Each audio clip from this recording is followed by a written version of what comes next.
So, dito lang kami sa bahay. Karating namin. At ngayon, subukan ko mag-ikot. Gagala muna ako. Hindi na ako nakapag-ikot. Lagi kaming busy.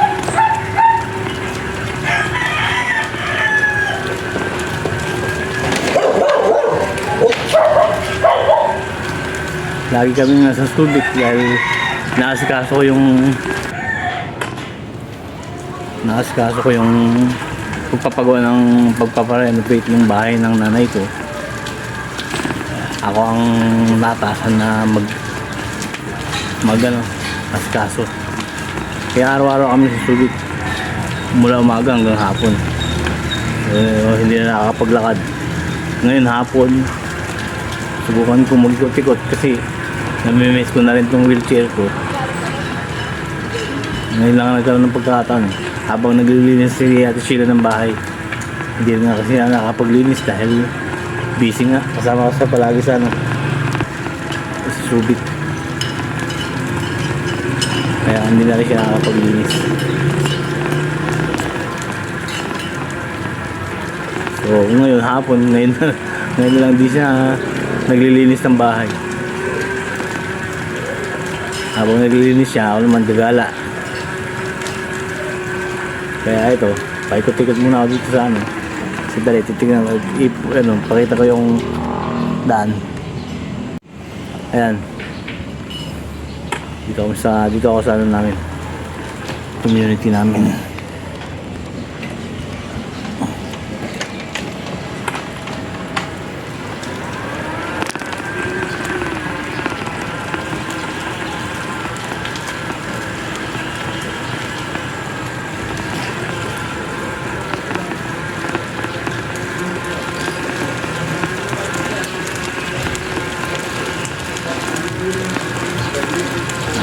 Sa may park, gala-gala.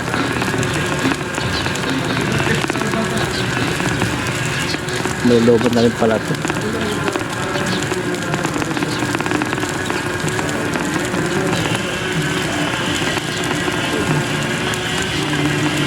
Kailangan pala mag-charge sila.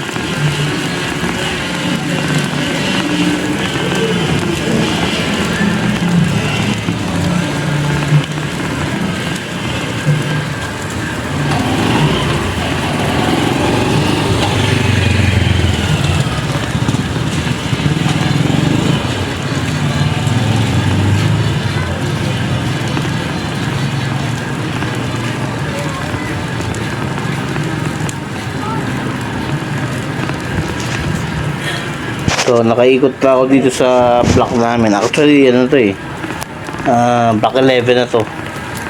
Yung block namin is block 9, tapos 10, tapos block 11. Medyo mabilis dahil naka-wheelchair na ako. Dati nilalakad lang namin to, pero ang bagal ng lakad namin. Kaya ngayon, nakakagala na ako mag-isa rito. So, ito block 10. Nakaikot na ako dito sa mismo namin area. Diyan naman ito na yung block 9. Ito na yung street namin.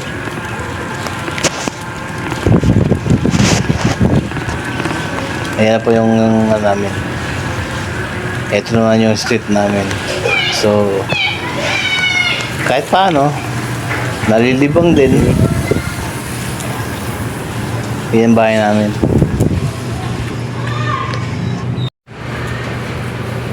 So yun, dito na ulit ako sa harapan ng bahay namin. Caution, reversing. Caution, reversing. Paikot na ako sa block namin. Caution, reversing. Ngayon, dito ako ulit sa harapan ng bahay. Nagpapalipas ng oras. Naglilinis ko kasi Sheila sa loob eh. So mag-ikot na siguro ako ulit.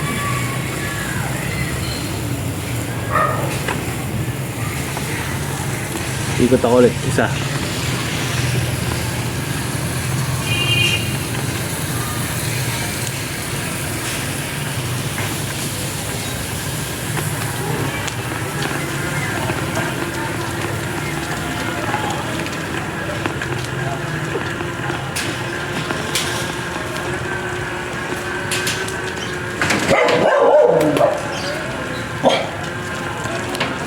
So kinakahulan ako.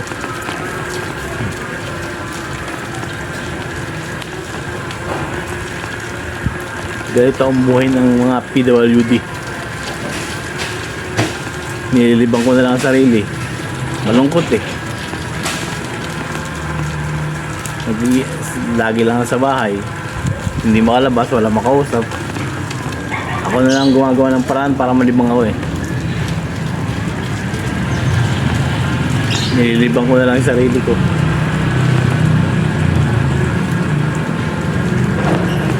Hindi katulad kung normal ka, kung wala kang kapansanan, makakapagtrabaho ka, makakalabas ka, makakapunta ka sa bayan. Hindi katulad kapag ka PWD ka, talagang kailangan mo na lang gumawa ng paraan para maging masaya.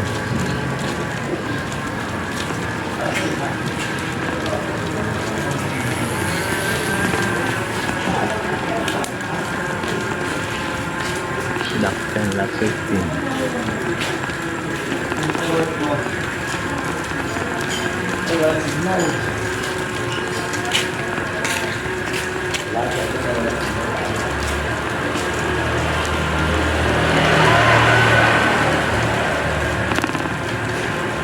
Dito kahit wala akong kausap, nalilibang na rin ako dahil nakakita ko ng ibang tanawin.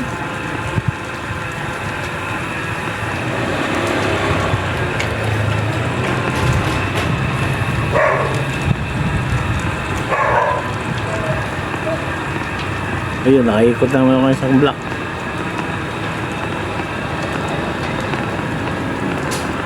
Subukan ko yung lumabas sa McDo. Hindi rin ako makakapasok pala.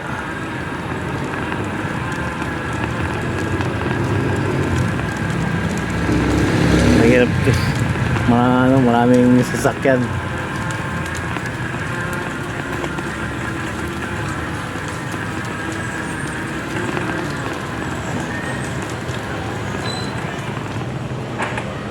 Dito na ako ulit. Andito na naman sa bahay.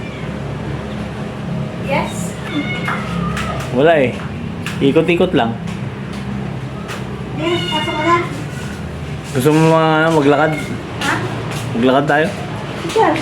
Ay, kaya na. Ay, maglakad tayo. Caution, reversing. Caution, reversing. Maglakad tayo. Hindi maglalakad ka, samahan kita. Ah, May itlog pa ba tayo? meron po. Meron pa. Hindi nga. Meron po. Bakit? Bibili tayo. Ano? Ano ulam natin ngayong gabi? Isip ka. Umalang kita sa talapapa. Punta tayo sa talapapa. Ano bibili? Ulam. Ulam. Ano nga? Isip ka. Mag-isip ka. Ulam natin mamaya gabi. Ano bang maganda? Wala kang suggestion? Wala pa, loading pa ang isip ko ngayon. Ang trabaho. 12 MB lang yun. Tapos pa ang plato. Ha? Wala dyan. Plato, magkikinis pa ang banyo. Magsasampay pa ako. Maglalaba pa ako. Ayun lang. Ano? Sumama ka? Kahit naman pumunta ako, wala rin ang magagawa eh. Hindi na makakasampa doon sa ano na. Ano bang bibili? Ulam nga, mag-iisip tayo habang naglalakad. Ba't ganyan na ako may itlog? Bako na tayo itlog eh. Meron? Meron? Meron.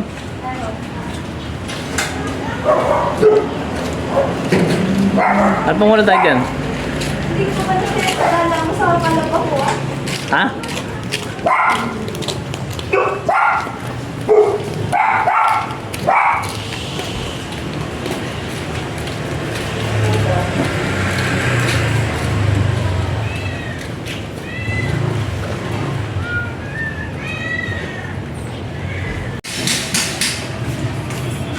Caution, reversing. Caution, reversing. Caution, reversing.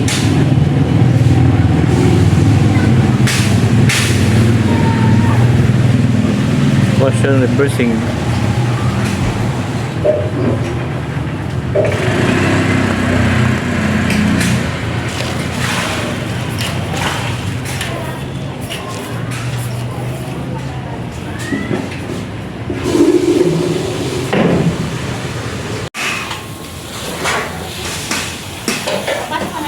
Hindi pa.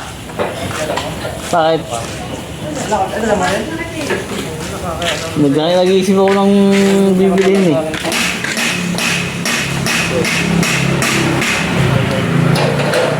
Nag-iisip ako bibilihin yung ulam eh.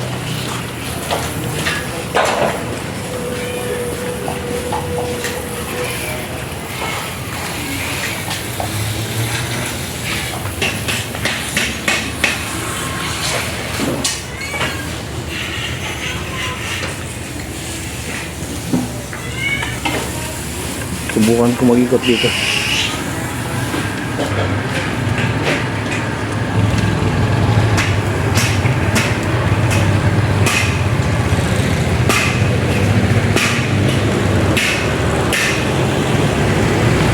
Katakot damit sa ito.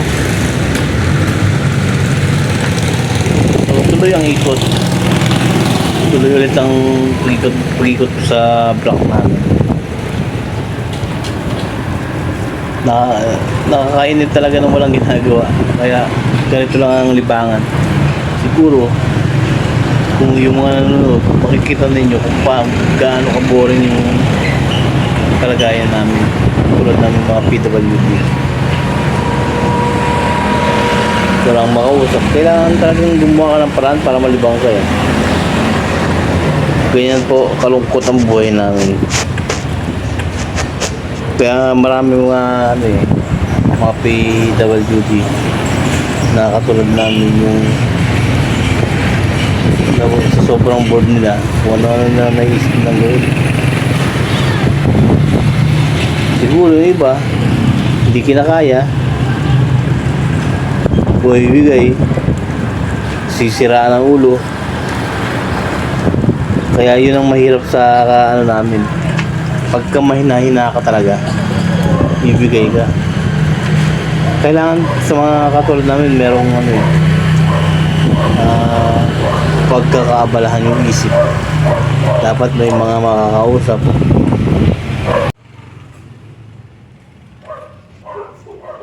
Sa mga kapwa ko stroke survivor, siguro nararamdaman din ninyo yung nararamdaman ko.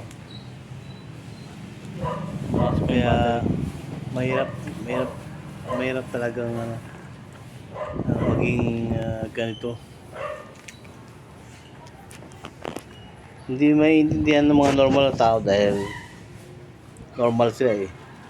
Pero sa ating mga survivor, tayo lang ang makakaintindi sa nararamdaman natin, sa mga nararanasan natin. Ako bilang isang survivor, masasabi ko lang, kailangan labanan pa rin. Hindi yung pagkakasakit natin, hindi doon ang katapusan ng buhay. Habang buhay pa tayo, meron pa tayong pag-asa. Ganun din ang nasa mindset ko eh. Kaya lang, limitado na nga lang talaga ang movement. Pero nung bago pa lang ako na-stroke, parang bigla ako nawala ng pag-asa sa buhay. Na-frustrate talaga ako, nawalan ako ng sikti eh. Yun po ang yung matinding pagpapahina sa iyo eh. Yung isipin mo na dati, lakas mo, may pakinabang ka. Pagkatapos biglang-bigla, wala ka ng pakinabang. Talagayin ka na. Wala ka ng income na sarili. Lahat yung kinakain mo, yung gamot mo, lahat yan gastos na ng ibang tao. Let's say, kung kamag-anak mo, magulang mo, asawa mo, pamilya mo, pero hindi mo na sariling pera. Kumbaga, umaasa ka na lang sa kanila. Hindi mo na kayang buhayin ang sarili mo. Kaya mahirap. Yun po ang napakalaking frustration ng mga survivor. May mga survivor nga, nakakarinig pa sila ng mga salita sa mismong pamilya nila. Nakakarinig sila ng mga salitang hindi maganda. Masakit. Kung alam lang din ng mga tao, yung kung ano yung nararamdaman natin bilang mga survivor, napakasakit kung makarinig ng salita na kahit na hindi salita, kahit na yung mga kilos ng mga tao sa paligid natin na mararamdaman mo na parang tinatamad na silang alagaan ka, yung bang makikisuyo ka na magutos ng isang bagay pero hindi gagawin dahil wala ka nang nakaiinis na sila sa mga utos ka na lang ng utos. Hindi mo, kasi yung mga bagay na dati mong nagagawa na kung tutusin hindi mo na iutos, kaya mo namang gawin. Pagka ikaw ay survivor na, lahat ng bagay iuutos mo na. May mga tao na ganyan sa pamilya nilang may mga kapansanan.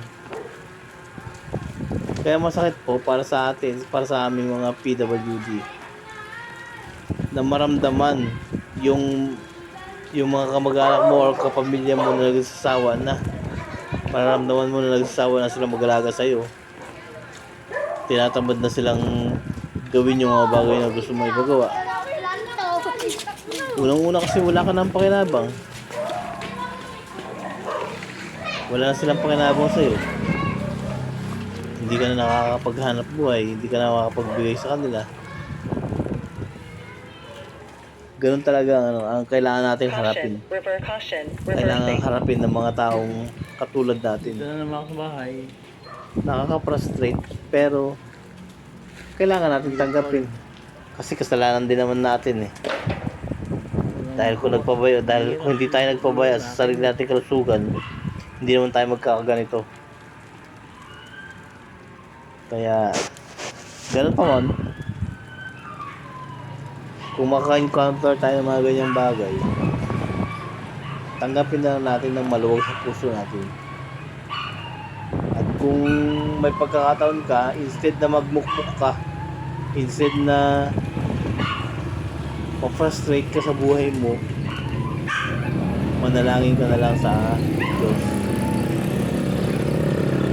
Manalangin mo na lang na sana sa kabila ng kapansanan mo, ng kapansanan natin, sa kabila ng lahat, sana mabuhay pa rin tayo ng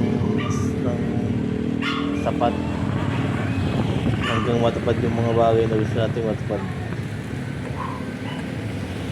Panalangin na lang natin sa Diyos sa lahat ng hirap natin.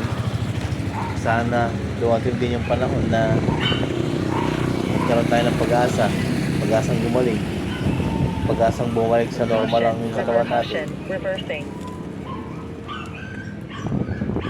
Ang lang dyan, ang masasabi ko lang, huwag tayo sumuko. Nakita nyo naman ang paligid ko, napaka-boring, di ba? Halos wala ka man lang makitang tao, wala ka man lang makausap. Kaya konting laban pa. Huwag tayong sumuko. Kasi ang naging tanging kalaban lang naman natin, sarili lang natin eh. Ang kalaban natin psychological. Dahil nga sa frustrated tayo sa nangyayari sa atin, marami talaga yung bumibigay ang isip. Madilim na. Pero kailangan maging matatag. Hapon na kasi. Lalabas na ako sa gate eh. Bumalik na lang ako.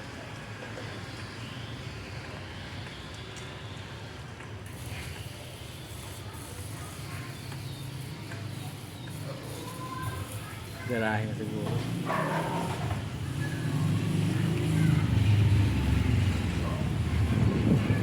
Garahe na ako. Isang ikot pa. So yun na nga. Magpakatatag lang tayo. Wala na tayong magagawa. Nangyari na ang nangyari. Hindi na natin may babalik pa yung nakaraan. Umikot pa. So, ang tanging magagawa na natin, Gala pa. maging matatag. Tapanan natin yung mga frustration natin. At kasi, isipin din natin yung pamilya natin dahil pagka lalong lumala ang kalagayan natin, sila rin ang mapiperwisyo. Mapiperwisyo na naman natin sila. Kaya lawan lang.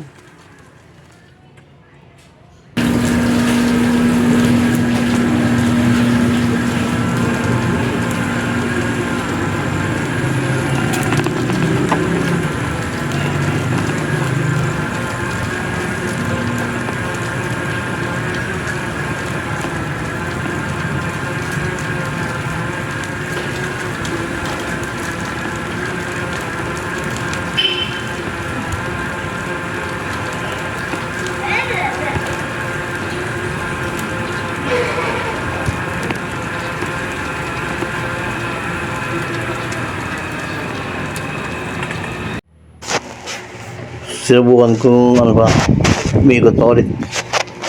Siguro ko yung ikot na to kasi medyo padilim na rin na hapon. So, iikot na lang ako ng isang beses at magpapahinga na din.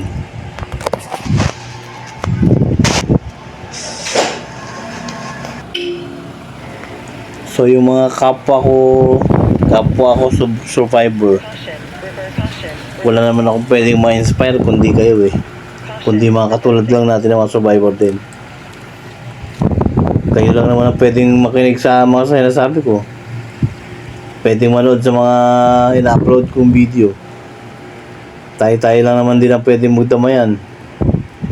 Tsaka kasi tayo lang din naman mga survivor, kapwa survivor ang ano, makakaintindi ng mga nararamdaman natin. Libangin lang katulad ng ginagawa ko, libangin nyo na lang sarili nyo. Kung may mga bagay na pwede kayong magawa, ganun na lang. Yung mga kayang gawin lang ninyo para lumipas ang araw, lumipas ang oras, hindi ka ma-boring. Kasi yun ang nagiging dahilan ng frustration eh. So ayan, nakaikot na ako, medyo madilim na nga. May mga ilaw na yung mga bahay sa kapitbahay namin. Sign talaga na hapon na. Kaya oras na po ng garahe. Ayan na po yung bahay namin. So, salamat po sa panonood. Sana kahit paano meron ako ng konting naibahagi sa inyo.